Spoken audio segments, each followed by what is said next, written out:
The manager had spent all week telling her sales floor that a single account would decide whether the store survived the winter. I was that account. I was also the old man in the feed cap she had just told to get off her lot. She did not know those two facts were the same fact.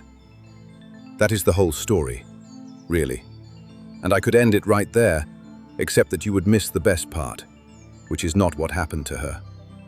The best part is the woman she was about to fire for being kind to me. Keep her in mind. Her name was Margie, and she is the reason I tell this at all. Let me set the scene the way it looked to them, because the way it looked to them is the entire point. It was a cold Tuesday in November outside a town in eastern Wisconsin, at a truck and auto dealership called Brandt Motors, the kind of place with a row of flags snapping over the lot and a glass showroom full of trucks that cost more than the house I grew up in. I pulled in around 10 in the morning in a pickup with 240,000 miles on it and a tailgate held shut with a ratchet strap. I had on a barn coat, work boots with the steel showing through one toe, and a green feed store cap that a seed company gave me free in 1991. I had not shaved. I looked like a man who had come to ask whether they had any work, not to buy anything. And that is precisely the impression I had spent the morning building. Here is what nobody at Brandt Motors knew. My name is Marvin Koenig, and I own a company called Koenig Hauling and Excavation, which is not a famous thing, but it is a large thing. We run gravel and dirt and equipment across 4 states, and the engine of all of it is a fleet of trucks. Heavy trucks, 41 of them to be exact, and they were due to be replaced, all at once, that winter, which is an order north of $4 million, plus a service and parts contract that would feed a dealership's shop for the next 8 years. I had come to Brandt Motors to decide whether they would get it, and I had a particular way of deciding, which I will explain, because it is the thing that built my whole life, and it is the reason I was standing in that lot, dressed like a man down to his last $40. I do not buy trucks from the front of the store. I buy them from the back.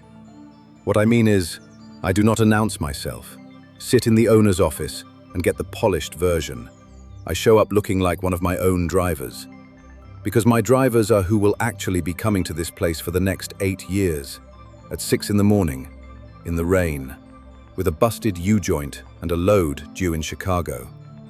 My men do not wear suits, they wear what I was wearing. And I learned a long time ago that the way a business treats a man in work boots who they think cannot do anything for them is the only honest review of that business you will ever get. The polished version is a performance. The way they treat the feed cap is the truth. I learned that lesson in a place exactly like Brandt Motors 31 years ago, and I want to tell you about it because it is the wound this whole day pressed on. I was 22. I had saved for 2 years to buy my first real truck, a used 3/4 ton that I was going to use to start hauling. And I had the money, every dollar of it, in cash, in an envelope in my coat. I walked onto a lot in my work clothes, and a salesman in a short-sleeved dress shirt took one look at me and decided I was a waste of his afternoon. He would not let me test drive it. He told me, in front of 2 other customers, that the truck was for serious buyers, and that there was a buy here, pay here place out on the highway that might be more my speed. He said it with a little smile, the way cruel people say cruel things, as a kindness they are doing you. I left with my envelope still in my coat, and I sat in my car in that lot, and I was 22 years old, and I felt the size of a dime. I almost drove home. I want you to know that, because the whole rest of my life turned on my not driving home. I sat there long enough to decide I was finished, that the world had taken a clear look at me and set my price. And then some stubborn thing my father left me put the car in gear and pointed it down the highway toward one more lot before I quit for good. That is the only reason any of the rest of this exists. A man almost gave up in a parking lot at 22 and didn't by about 90 seconds.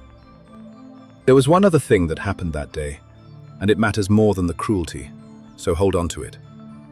As I was leaving, a different salesman, an older man at a different dealership down the road where I drove next, did the opposite. His name was Earl Vance, and he was about 60, and he came out to a kid in muddy boots, and he shook my hand like I was a banker, and he asked me what the truck was for. And when I told him, he spent 2 hours with me, and he sold me a good truck at a fair price on a handshake. And at the end, he said the thing I have carried for 31 years. He said, "Son, a man who only respects the customers who look like money will be broke inside of 10 years, because money walks in wearing all kinds of clothes." I still have the key to that first truck. It is a worn brass key on a cracked leather fob, and that truck ran for 25 years and 1,000,000 miles before it died. And when it died, I kept the key. I had it in my pocket at Brandt Motors. I tend to have it with me when I am about to find out what a place is made of. So that is the man who walked onto Sloan Decker's lot, a test, in a feed cap, with a $4 million order in his back pocket and a 31-year-old bruise he was about to get pressed. Sloan Decker was the sales manager, about 40, sharp in the way a knife is sharp, in a charcoal suit that did not belong within 100 miles of that parking lot. She had been brought in 8 months earlier to turn the store around, and the store had not turned. I would learn most of this later, but I saw the shape of it that morning, because some things a man can read off a room. The lot was too empty. The sales board on the showroom wall had too few names on it for November. And through the glass wall of her office, on her desk, I could see a letter with a logo I recognized, the manufacturer's logo, and the kind of header that does not mean good news, the kind that uses words like performance review and continued viability. Sloan Decker was drowning, and the store was drowning under her, and corporate had told her that one fleet account, one big fish, was the thing that could keep the lights on past Christmas. She had been told the buyer was coming that week. She had not been told what he would be wearing. I parked, and I walked the row of heavy trucks, and I waited to be helped. This is the first test, and most places fail it the same way. The salesmen were clustered by the showroom door, warm, watching me through the glass, and I watched them decide I was a tire kicker, a B-back, a man who could not buy, and I watched them not come out. One of them, a young one, maybe 26, with the gelled look of a man who has read one book about closing, said something to the others and they all laughed, and he flicked his hand at me through the window in a little shooing motion, the way you wave off a fly. I have since learned his name was Braden. Braden had no idea he had just laughed off the largest commission of his life. The only person who came out was Margie. Margie Salas was 52 years old. She had been an office manager at a furniture company for 20 years until it closed. And she had landed at Brandt Motors because a 52-year-old woman with no car sales experience does not get many offers. And selling trucks was what was open. She was new, and she was slow. By the floor's cruel math, and her name was at the bottom of the board, and I would find out she was 2 weeks from being cut for it. She came out into the cold in a cardigan because she had not stopped to grab her coat when she saw a customer standing alone in the lot. And she walked up to me, and she did the thing none of the others had done. She looked at me like a person. "Morning," she said. "You look like you know exactly what you came for." "Most people who wander the heavy road do. What are you hauling?" It was Earl Vance's question, 31 years later, out of the mouth of a woman who had never heard of Earl Vance. I felt the whole day tilt a little when she asked it. "Gravel, mostly," I said. "Dirt, equipment. I run a few trucks." "A few?" she smiled. "Come on, then. Let me show you the 3/4 ton and the 1 ton, and you tell me which one your knees like better. Because at our age, the seat matters more than the horsepower, and don't let anybody tell you different." And she walked me down the row, and she knew the trucks, because she had bothered to learn them, and she did not once ask me whether I could afford anything, and she did not steer me toward the cheap used lot in the back. Halfway down the row, she ducked inside without a word, and came out with 2 paper cups of the burnt showroom coffee, handed me one, and said the lot was cold enough to argue with. She noticed the steel showing through the toe of my boot, and she did not look away from it the way people do. She just said her late husband had a pair like that he refused to throw out, and that a good boot was worth resoling twice. Small things, but her small kindnesses all pointed in the same direction, and it was the only direction I have ever cared about. She treated a man in a feed cap like a man who might buy a truck, which, it turned out, was the single most profitable decision anyone at Brandt Motors made that year. We were maybe 15 minutes into it, standing at the open door of a 1-ton with me up in the cab, feeling the seat, when Sloane Decker came out of the showroom at a fast walk. Because she had been watching. And what she had been watching was one of her salespeople spending the back half of a desperate morning on a man in steel-toed boots and a free hat. "Margie," she said the name like a correction. "Can I borrow you? Now." She turned to me with a smile that had nothing behind it. "Sir, is there something specific I can help you find today? Because Margie's actually needed inside." "She's helping me look at the 1-ton," I said. Sloane looked at the truck and looked at me and did the math she had already finished doing the second she saw me through the glass. "These start in the high 60s, sir. Loaded, with the diesel and the tow package, you're up past 80. I just want to make sure we're spending your time well." She let that hang, the way you do when you have just called a man poor without using the word. "Is that the range you're working in today?" This was the first time the truth came up in me wanting to be said. And I will tell you it came up fast. Because I have a temper I keep on a short chain, and it does not like being called a number. The thing I wanted to say was already formed. I am working in the range of 41 of them, and the service contract. And I will be deciding by Friday which dealership in this state has earned 8 years of my money. And right now you are losing. I did not say it. I looked at Sloane Decker's charcoal suit and her too empty lot, and I said, "I'm just looking today," which is what a man says when he is still deciding whether to bother, and she heard it as confirmation that I was nobody, and her smile got a degree colder.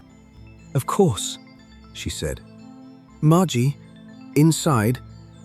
Tom can take over here if the gentleman has questions." Tom was not coming. Everyone in that lot knew Tom was not coming. Before she walked off, she gave me one more piece of help. The kind that is really a door being closed. "If you're set on looking," she said, "we've got a used row around back that's more sensibly priced. And there's a place out on the highway, Dell's, that does in-house financing, no credit check. That might be a better fit for where you're at. I'd hate to put you in a payment that keeps you up at night." She said it with real concern on her face, which is the part that takes practice. Then she glanced at my pickup, sitting at the edge of the lot with its strapped tailgate, and added, "Lighter, like a joke between two friends. Looks like you get good life out of a truck anyway. No need to rush into anything." And she steered Margie toward the showroom by the elbow. That was the first tier. And on a normal day, it would have ended it. I would have driven home and crossed Brandt Motors off the list, and they would never have known how close they stood to $4 million. I stood in the cold a minute and let the joke of it settle. Somewhere inside that glass building was a sales board with a closure letter waiting behind it, and a whole floor of men who had been told for a week that one account would decide their winter. And they were letting that account freeze in the parking lot because it had arrived in the wrong hat. I have made a great deal of money in my life off exactly this, of people who cannot see what is in front of them because it does not match the picture in their heads. It is the most common blindness there is, and it is always expensive. But I did not leave, because Margie was still in there, and I had begun to be curious about exactly how far Sloane Decker would go. She went all the way. It happened 20 minutes later, after I had wandered back in out of the cold to look at a truck on the showroom floor, the way you do. And Margie, bless her, had followed me back in to keep helping, because she had decided I was hers and she was not the type to hand a person off. On the way in, I had passed Braden working a young couple by the big crew cab, and I heard him tell them, with total confidence, that the truck would tow 14,000 pounds off the standard hitch. It will not. That configuration tows about 9.5 off the standard hitch, and you need the fifth wheel and the heavier package to get near 14. And selling a young couple a number that high is how you get somebody's boat in a ditch on a grade. I had the corrected figures halfway to my mouth before I caught them, because a man who has bought 400 of these does not enjoy hearing them lied about. I let it go. It was not my showroom yet, and it was not the hill. But I noted it, the way you note everything, and I filed Braden where he belonged. Sloane saw Margie trailing me back in, and something in her snapped. The brittle snap of a person with a closure letter on her desk, watching what she thought was her last good salesperson waste a desperate morning on a vagrant. She crossed the showroom, and she did not lower her voice. "Margie, a word. Now." And when Margie stepped over, Sloane said it loud enough for the floor, loud enough for me, loud enough that two real customers by the coffee machine turned to watch. "You have got to learn to qualify a customer. Look at him." She did not even glance at me. She gestured at me the way you gesture at a thing. "We have got a major fleet account walking through that door this week, the account that decides whether any of us have a job in January, and you are burning your morning on a tire kicker in a seed hat. This is exactly the judgment that has you at the bottom of that board. One more morning like this, and we are going to have a different conversation about whether you're a fit here." And there it was. The whole day, distilled. A frightened woman threatening to fire a kind one for the crime of decency, while the very account she was terrified of losing stood 10 feet away in a seed hat, listening. I was on my feet, and the words were in my mouth, all of them. My name and my company and the 41 trucks, and exactly whose morning she had just been burning. I was going to end her, right there, to save Margie her job. It would have taken one sentence. What stopped me was the key. My hand had gone into my coat pocket on its own, the way it does, and closed around the worn brass key to my first truck. And I heard Earl Vance, 31 years back, telling a kid in muddy boots that money walks in wearing all kinds of clothes. And I understood that if I stood up and saved Margie by announcing what I was worth, I would be proving Sloane Decker right. I would be saying that the feed cap only mattered once it turned out to have money inside it. That is not the lesson. The lesson is that the feed cap mattered when she thought it had nothing inside it at all. And Margie had passed that test cold, 20 minutes ago, when there was nothing in it for her but a manager's contempt. So I did not stand up and pull rank. I sat back down on the bench by the showroom truck. And I trusted, the way Earl taught me to trust, that decency was its own kind of patience, and that the right ending was already on its way, because I was the one bringing it. It cost me something to sit there, and I will not dress that up. There is a particular helplessness in watching a good person take a blow you could stop with 4 words, and choosing the long way anyway, because the long way is the only thing that proves the point. I sat on my hands, the key biting into my palm, and I let Margie stand in it for 90 more seconds, and I have made my peace with that, because what was already on its way to her was worth a great deal more than 90 seconds of a stranger's cover. Margie took the dressing down without crumbling, which told me a great deal about Margie. She did not argue, she just said, quietly, "He's a serious man, Sloane, I can tell. I'd like to keep helping him." And Sloane rolled her eyes and walked off to go be ready for the fleet buyer she was sure had not arrived yet. And Margie came back over to me, a little pink in the face, and said, "I'm sorry about that. Where were we? The 1 ton. "Margie," I said, "sit down a second." And I asked her to bring me a fleet quote sheet, the blank form, the one a salesperson fills out for a commercial order. She blinked, and she went and got it. And she sat down across from me with a pen, and I started to give her the numbers. I told her I needed 41 trucks. I watched her write the 4 and the 1 and then stop, the pen hovering, and look up at me. I told her the configurations, the diesel, the tow packages, the snow plows on 12 of them, the spec sheet I had been buying off of for 20 years and knew better than any salesman on that floor. I told her about the 8-year parts and service contract and what my shop spent on filters and brakes and tires in a year. And I watched a 52-year-old woman in a cardigan do the multiplication and go very still. "Mister," she said, "I'm sorry. I don't think I caught your name when you came in." "Marvin Koenig," I said. "Koenig Hauling and Excavation. I believe somebody here has been expecting me." I have thought a lot about the quiet that came over that showroom. And the thing I keep landing on is that it did not start with Sloan. It started with Braden, the young one who had shooed me through the glass and lied about a tow rating, because Braden was standing near enough to hear the number Margie was writing. And Braden knew exactly what a 41-truck order meant to a salesman's year, even if he had been too lazy and too sure to walk out into the cold and earn it. I watched it hit him. I watched him do the arithmetic on the commission he had waved off through a pane of glass, and I watched him understand that it was already gone, already Margie's, and that he had given it away with a flick of his hand to a man in a free hat. The number went around that floor like a draft under a door, salesman to salesman, and the room went quiet in pieces, and the last person to understand was Sloan Decker. Because she was in her glass office getting ready for a fleet buyer she still believed had not arrived. She came out when she felt the quiet. She is not a stupid woman. She felt the temperature of her own showroom change, and she came out to see why. And she found her bottom-of-the-board saleswoman filling out a $4 million fleet order for the tire kicker in the seed hat.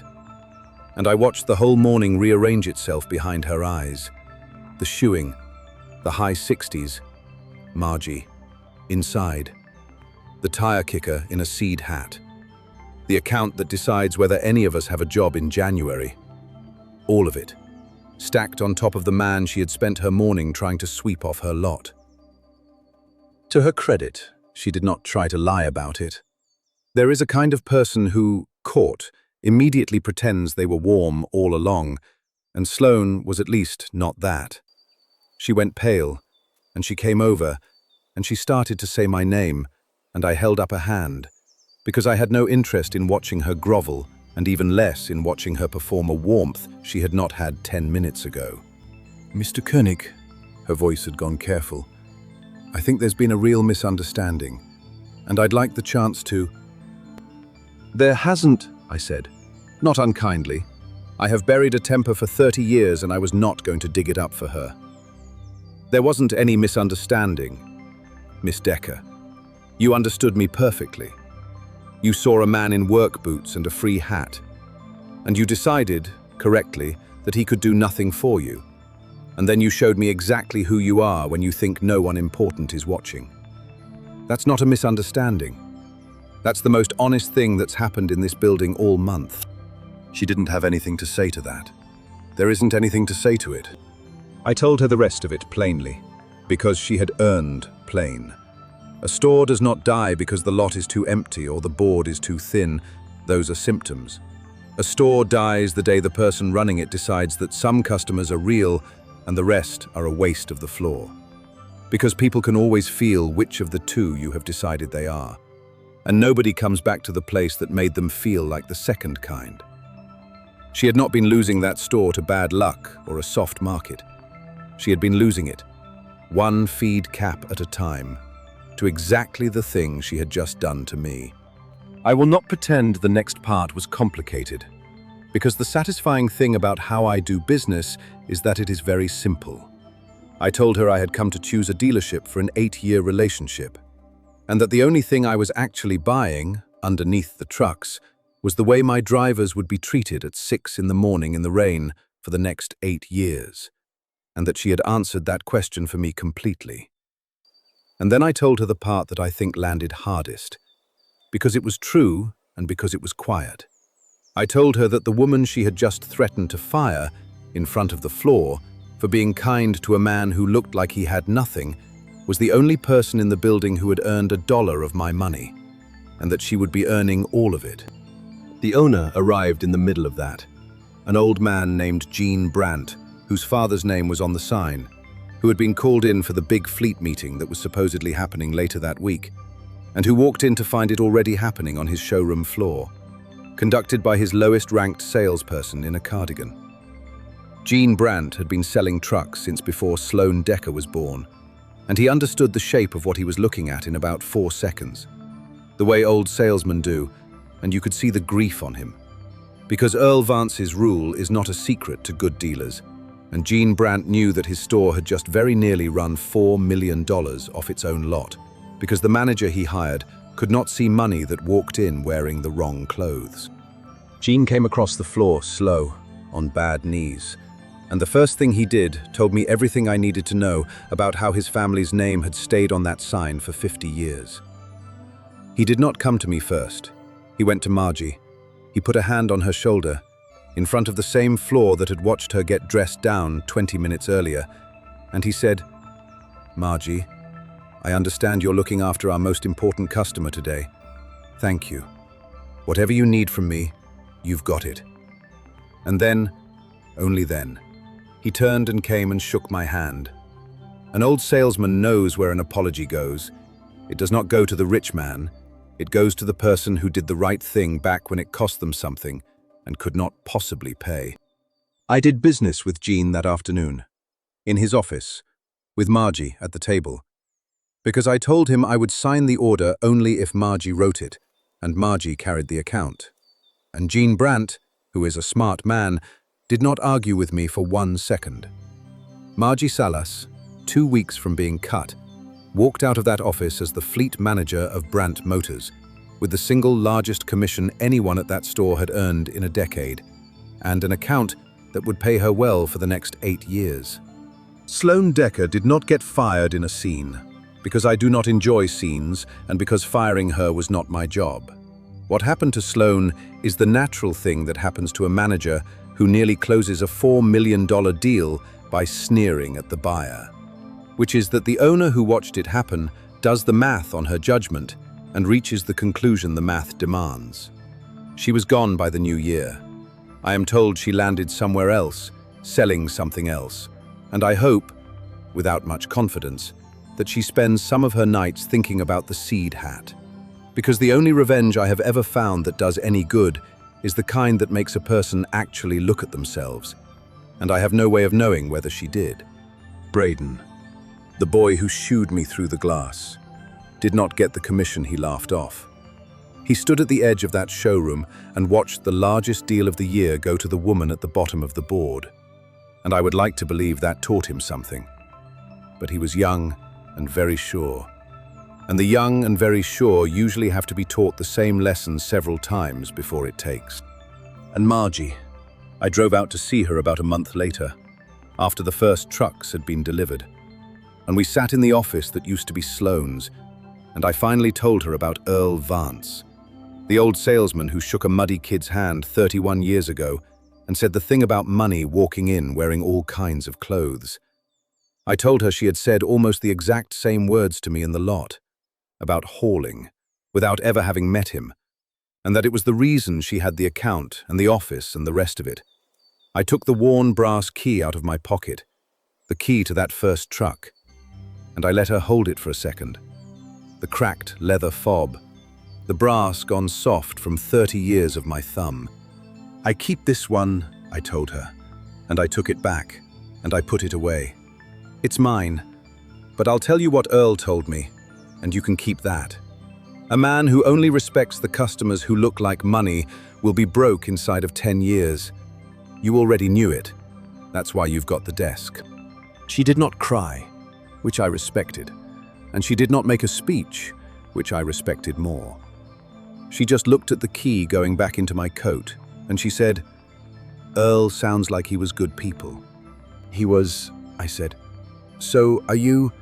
"It's rarer than you'd think. It pays better than you'd think. Eventually. Though that's never why the right ones do it. I have bought a lot of trucks in 31 years. Hundreds of them. From dealerships all over the middle of this country. I have never once bought one from a man who would have laughed me off the lot, and I never will, because the cap was always the test, and the test was never really about the cap. Do me one favor with all of this, since you came the whole way. The next time you watch somebody size up a stranger in the wrong clothes and decide they are not worth the trouble, do not spend your attention on the one doing the sizing up. They are easy to read and not worth the gas. Look instead for the Margie. Look for the person who walks out into the cold without their coat because a stranger is standing alone, and treats him like a man who might just buy a truck when there is nothing in it for them and no one important watching. Find that person and tell them you saw it, because they almost never get told. And then, at least once this week, when there is nothing in it for you, go be the one who walks out into the cold. It is, in my experience, the single most profitable thing a person can do, though you have to be patient, and you have to do it for the right reason, which is that it was never about the truck.